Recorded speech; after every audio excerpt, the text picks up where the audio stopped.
How the U.S. Army bought 21 MiG-29 fighters.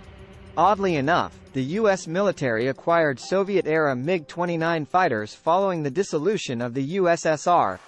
Thanks to the small ex-Soviet Republic of Moldova, Washington acquired 21 of these highly capable fourth-generation fighters. As the Soviet Union collapsed, Moldova had 34 MiG-29 fighters, 8 Mi-8 HIP helicopters, and 6 transport airframes in its military inventory. Plunged into a deep recession, the small country agreed to sell most of its MiG-29 Fulcrum's fleet to the United States. The United States feared that Moldova would sell them to the Islamic Republic of Iran if it did not acquire the formidable fighters. The MiG-29s could carry nuclear weapons, a capability that Tehran could ultimately use against the United States. Once the Fulcrum fleet arrived in the United States, the American pilots could disassemble the airframes and verify their supposed capabilities. Brief description of the MiG-29 fighter and its history. In 1977, the MiG-29 Fulcrum flew over the former USSR. This sophisticated airframe was conceived as part of the Soviet Advanced Frontline Fighter (PFI) program, whose goal was to create a fighter powerful enough to counter the McDonnell Douglas F-15 combat platform.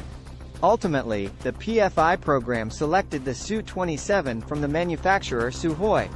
However, the Advanced Light Tactical Fighter Program, LPFI, was established around this time and eventually awarded to the manufacturer Mikoyan. The North Atlantic Treaty Organization, NATO, dubbed the MiG-29 fighter, Fulcrum, a moniker that was adopted by the Russian military. The Fulcrum is about 56 feet long, 15 feet tall, and has a wingspan of about 37 feet long.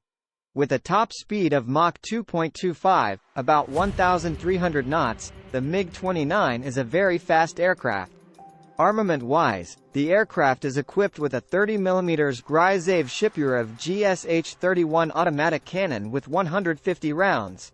The A-8 Aphid, A-2 Archer, and A-10 Alamo are only some of the weapons that may be carried by the fighter, which total over 9,000 pounds. One of the plane's best features is its capacity to fire short-range R-73 infrared-guided missiles.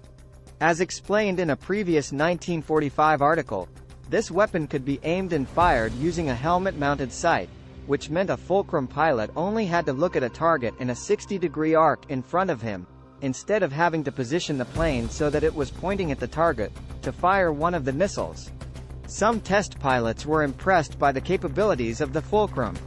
Israeli pilots were excited to get their hands on the MiG-29s that had been sold to the United States from Moldova. One test pilot noted that the Fulcrum's capabilities match and sometimes even exceed those of F-15 and F-16 fighters. The plane is highly maneuverable, and its engines offer a higher weight-thrust ratio. Our pilots need to be careful with this plane in a dogfight. Piloted by a well-trained professional, it is a worthy opponent.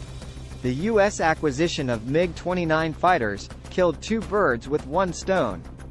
The agreement with Moldova allowed U.S. engineers to closely examine an adversary's airframe while ensuring that the Iranian regime would not fly the jets. The United States Air Force and Navy have displayed some of the 21 Fulcrum fighters that were handed to them in Nevada, Texas, and Ohio. Thanks for watching.